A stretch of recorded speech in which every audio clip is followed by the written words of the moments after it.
Good day, everybody, and welcome to another episode of Buying Property Malaysia Basics. And today we're going to continue the trend of talking about another topic which is totally unrelated to property, or not much relation to property, which is the Malaysia and Singapore exchange rate, right? And as you know, recently the Malaysian ringgit has weakened quite a bit against the Singapore dollar, right? It used to be early this year, maybe one Sing dollar to 3 to 3.3 ringgit. Now, recently has become one Sing dollar to 3.4, right? And 4 plus, I think we can see 3.4 plus quite common nowadays. And a lot of people are asking, will this push even further, right? Will the ringgit drop to 3.5 or even 3.6, 3.7, 3.8 ringgit per Sing dollar, right? And that is a significant depreciation of the ringgit. And what does it mean to people like us who live in Singapore and work in Singapore maybe and probably spend some time in Malaysia? So let's talk about that today. So let's break this down into the first topic, which is the short-term effects. Okay, if the ringgit is depreciating against the Sing dollar and now it's one Sing dollar to 3.4 ringgit, the short term, what does it mean? Short term is of course good lah, good for people like us, right? I mean, if you're a Singaporean, right, or you are Malaysian working in Singapore and you earn Sing dollar, I mean, from a very personal, selfish perspective, of course it's good, because when we take our Sing dollar to Malaysia to spend, right, our currency is stronger, our purchasing power becomes stronger, there are more things that we can buy, right? Our Sing dollar stretches further, right? And if you're someone who always trying to get a good deal, right, or save costs in Singapore, going to JB now become a lot better, right? Make more sense because of the strong currency, right? And you can buy a lot of things cheaper, right? So that's number one. Short-term effect, of course, purely selfish reasons. As a personal person, right, if you earn Sing dollar, this is good news, right? Because everything you buy is cheaper. In fact, if you own property in Malaysia, right, a Malaysian ringgit property, right, and you have a bank loan, right, then in fact paying off your loan every month also become cheaper, right? Because now your Sing dollar you convert into ringgit to pay your bank installment, right? You can convert into more ringgit, right? And so your bank installment repayments actually go down. So that's good, right? From that perspective, if you own property in Malaysia and you have a bank mortgage in ringgit, right? Also, if you're looking to buy property in Malaysia, now is probably also a very good time as ever, because the ringgit is low. Again, when you're taking a Sing dollar to convert into ringgit to buy, right, the Malaysia property look cheaper and cheaper, right, because of the depreciating value of the ringgit, right? For the same amount of money, you can buy that same house, right, that you want to buy today, whether for your retirement or own stay, right? I mean, even as an investment, right, I will tell you why even as investment is not necessarily a bad thing that the ringgit is dropping, right? A lot of people say that, oh, I have a property in Malaysia, right? I bought in ringgit, now the ringgit is dropping. That means my property value also dropping, right? So bad, yeah, that's bad. Yeah, in one sense that's true, because the value of your asset, right, drops in the currency perspective, right? But again, most of the time, you are taking a bank loan, right? So you're actually your current exposure, your current currency exposure is actually quite minimal, right? Because when you buy property, you put a 10, 20%, 30% down payment, right? The rest of it, you take a ringgit loan in Malaysia from a Malaysian bank, right? So actually that's effectively a currency hedge already, right? By taking a ringgit loan, right, for your ringgit asset, you don't actually what they call have currency exposure, right? If you do that, so your currency exposure would only have been in your down payment, right, which is not a lot, right? And the majority of your asset value in ringgit, which you're also paying a bank loan in ringgit, so there's no currency loss in that sense, right? Unless you bought those property in Malaysia, this is cash, right? If 10 years ago you buy the property cash and of course the ringgit drop, then yes, you lose money, right? Because you bought the entire 100% with cash, then yes, you lost money, right? But if you took a loan, bank loan, which I suggest most people do, in most cases you should take a bank loan, right? Then actually there is no currency exposure per se. So probably the next thing we need to talk about is why is this happening? Why is the ringgit weakening against the Sing dollar? There's actually a multitude of factors, right? Some of it is beyond Malaysia control. Some of it is maybe within Malaysia's control, but nothing that can be resolved in the short term. Okay, especially even the Malaysian government try to fix this problem, it's not something that they can fix in a matter of 6 months or 1 year, right? It's a multi-year thing to challenge, right? And of course, this problem is not only just Malaysia facing, right? A lot of countries in the world have similar issue today, because the Sing dollar actually, if you take note, right, is appreciating against a lot of currencies right now. Not against the ringgit, but also against other currencies like the yen or the baht, right? You will see that the Sing dollar is appreciating, right? There are a number of reasons why Sing dollar is appreciating, right? Number one is because the Sing dollar is quite heavily tied to US dollar, right? So when the US dollar appreciates, which it is right now, despite what people are saying about the US economy, right? The US dollar still has a lot strength going up right now because of interest rate going up in US, right? So because of that, interest rate going up in US, so US dollar stronger, and because US dollar stronger, Sing dollar also stronger, right? So Sing dollar is somewhat tied to US dollar, so Sing dollar appreciating. Number two is because in Singapore, the Central Bank of Singapore, which is the MAS, right? MAS uses the Sing dollar as a form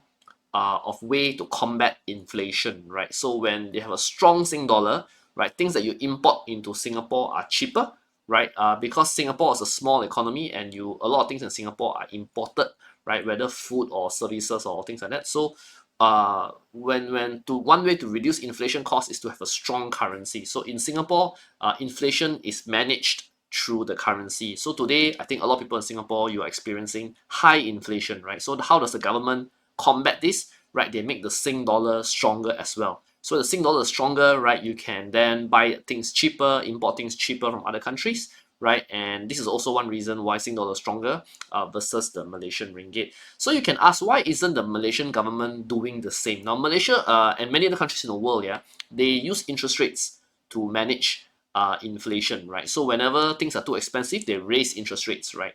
And doing that to combat inflation, that's a typical tool that many countries in the world do, right? Actually, Singapore is a minority in that sense, right? Singapore use currency, but many countries in the world use interest rates, including Malaysia. So now in Malaysia's case, right, the government has been hesitating to raise interest rates because I think there's a belief by Bank Negara, which is the central bank of Malaysia, that if you raise interest rates too much, you're going to affect or hurt the local economy. So the Malaysian government is in this dilemma now. Should I raise interest rates or not? If I raise interest rates, yes, I will protect the currency, but then I potentially do damage to a lot of businesses, right? Or households, right? Because their mortgage repayment go up, their business loan repayment go up. So this is the dilemma that the government has, and I think as far as we understand today, the Malaysian government is not keen to raise interest rates because of that, right? It's a tough situation to be in. I mean, you don't envy the Malaysian government for being where they are, right? With the problem they have, right? But it is what it is, right? So that's why you have this situation today, right? I think all of you understand the impact of high interest rates, right? Recently, Singapore also interest rates went up, right? And you can feel that people feel the pinch, right? Your mortgage repayment go up, right? For businesses, your business loans, all that go up. So nobody wants interest rates that are too high, right? Because there's an impact to economy. And in this case, unfortunately, Malaysia, if they don't do that, the ringgit will suffer, right? And as far as we know, the US, the Federal Reserve have indicated that this year they do intend to raise interest rates again. So when the US Federal Reserve raise interest rates again, and if Malaysia doesn't raise interest rates, right, the ringgit will suffer because the US dollar will go stronger, Sing dollar will go stronger, and the ringgit, if they don't raise interest rates, the ringgit will suffer. So I think this is the situation that we're in, and because of that, I think yeah, it's a difficult problem to be in, right? Actually, Malaysia the other thing that Singapore also has an advantage is that Singapore is a triple A economy, right? When we say triple A economy, means the credit rating, right? Whether the other countries in the world perceive Singapore to be a good the Sing dollar and Singapore overall to be a good paymaster, as in Singapore government have every year they have budget surplus, right? They have a strong strong reserves in their bank. That means they got savings, right? That's the country, right? And they can repay those savings. So Singapore is considered a triple A country, right? So Malaysia's not bad. Actually, Malaysia is rated in most cases is like BBA or A negative, or Malaysia actually in the big scheme of things globally, right? Malaysia as a country is not rated very very bad, right? In fact, it's not bad, right? It's A negative or BBA, this category. So actually, but I mean, like many countries in the world, recently because of COVID and also trying to stimulate spending in the economy, a lot of the countries like Malaysia as well, they have been in budget deficit, right? Which means every year the amount of taxes that the Malaysia collects the country are less than the amount of payments they have to make, right? So as a result, the Malaysian government has to borrow, and when they borrow, that's what we call a budget deficit. But so far, Malaysian government so far can pay all the debts, but of course, a deficit is not sustainable in the long term, right? Eventually, all governments have to balance their budgets, right? They cannot be deficit for 10, 20 years running, right? Or 30 years running, right? Then there'll be a problem in the long run. Like what happened you see in the US today, right? And of course, but the US is a special scenario, right? Because they can do budget deficits because the US is the world #1 currency, right? Everybody use US dollar, but that's a different topic, right? We won't go there today. But of course, many countries today are struggling economically or are in a situation where their balance sheets are not so perfect, right, and are sitting on a lot of debt. I mean, Japan, Europe countries, even in Southeast Asia, Thailand and Malaysia are quite similar situation, very high household debt, right, and the governments are trying to find a way to push their country beyond out this problem, where the amount of money they spend, right, can generate more income for the country, right, so and taxes for the country, right. So this is where the dilemma is, and this is one reason why Singapore is a triple A country, and of course Singapore dollar is a very, very well regarded currency, and lots of people in the world, that's why the rich like to put their money in Singapore, right, because they know that it's safe and the Singapore government is safe. It's a reason why a lot of people, whether Malaysian or Chinese, right, like to come to Singapore and become permanent resident like myself, or become citizen, try to convert to citizen, right, because they know Singapore as a country, right, takes care of its finances very well. So these are some of the things, right, I hope that today's video I can help you understand why the Sing dollar is stronger than the ringgit, right? Recently, right? Not everything, like I said, is to be blamed and the Malaysian government hand alone. Some people like to say, ah, yeah, Malaysia corrupt lah and things like that. I mean, yes, of course, Malaysia has some element of corruption, right? As do many other countries in the region, right? I mean, not just Malaysia, right? Of course, Singapore is very squeaky clean, right? But there's some element of corruption in Malaysia, definitely. But I mean, you can't blame 100% everything in Malaysia's own situation today. Right? There are other global factors at play, right, that put Malaysia in a situation where the ringgit is going to suffer a bit, at least in the short term, this problem. So if you ask me, will the ringgit drop to Sing dollar 3.5 ringgit? Maybe, probably, right? It's difficult to bet against the Sing dollar because historically, as a trend, the Sing dollar has appreciated. I remember when I was a student in Malaysia back in 1999, 2000, which is I think 20 plus years ago, right? One Sing dollar was about 2.3 ringgit. So I think so it has changed a lot in the past 20 years, right? So 2.3 ringgit those days, right? Now it's 3.4 plus, right? So definitely, if you put your money in Sing dollar terms, right? Definitely you have appreciated from the currency factor alone. So let's go into the long-term effects. As you know, my YouTube channel, generally most of you here who are watching my YouTube, you guys are Singaporeans, maybe you are retirees, you could be young Singaporeans, or you, I mean, I don't know, right? But I think the majority of you are in this Singaporean base. Some of you could be Malaysians working in Singapore. Generally, we are all Singapore dollar income earner. Maybe we have some other income sources in ringgit or other currencies, but by and large we are Singapore residents, okay, and we have primary income from Singapore, right? And because of that, in a way, the ringgit's weakening is a good thing, right? It's because, like I mentioned earlier, from a purely selfish personal perspective, right? Yes, your spending power, your buying power becomes stronger when you go to Malaysia. That's good for us at the personal level. So yeah, be happy. Yay. Of course, at the country level, maybe you're a bit sad if you're Malaysian. Why your country, your ringgit not so strong? But I mean, let's put those kind of patriotic feelings aside and think purely at our own level, right? Even for Singapore Malaysians who work in Singapore, I'm sure you're happy that your Sing dollar is stronger. When you go back to Malaysia, you can spend. You have better spending power, right? I don't think you don't like that, right? I'm sure you like that, right? Okay. So that's one, right? But in the long term, that's why I also tell people, right? If you are based in Singapore, if you can, from a property investment perspective, try and fulfill your Singapore quota first, because Singapore property has shown time and time again that it's a good store of wealth, right? That if you put $1 million Sing dollar property, this $1 million will retain value at the very least, right? And in most cases, this 1 million Sing dollar will in fact appreciate, right? And maintain its value there. Some people make more than a lot of money from Singapore property, but I'm saying at minimum, your Singapore $1 million in property will be very safe, right, and will not lose value. That's why I tell people, if you can, if your income allow it, if your age allow it, right, and you fulfill all the requirements, do try and buy your Singapore property first, right? But of course, we also understand that Singapore property investment, this game is also a limited game, right? Once you buy your condo, your private condo in Singapore, right, there are very little viable options left for you, short of playing, some of the weird industrial property game, and things which where there's very little or no capital appreciation, right? So, which is why I always recommend to look at JB, right, Johor Bahru, as a second option, primarily because Johor Bahru and Singapore are very closely intertwined economies. Some people tell me, right, some Malaysians say, hey, JB property price higher than KLCC, not logical. I say, but I mean, why would JB property price be tied to KLCC, right? It's two different locations, right? JB property price should be tied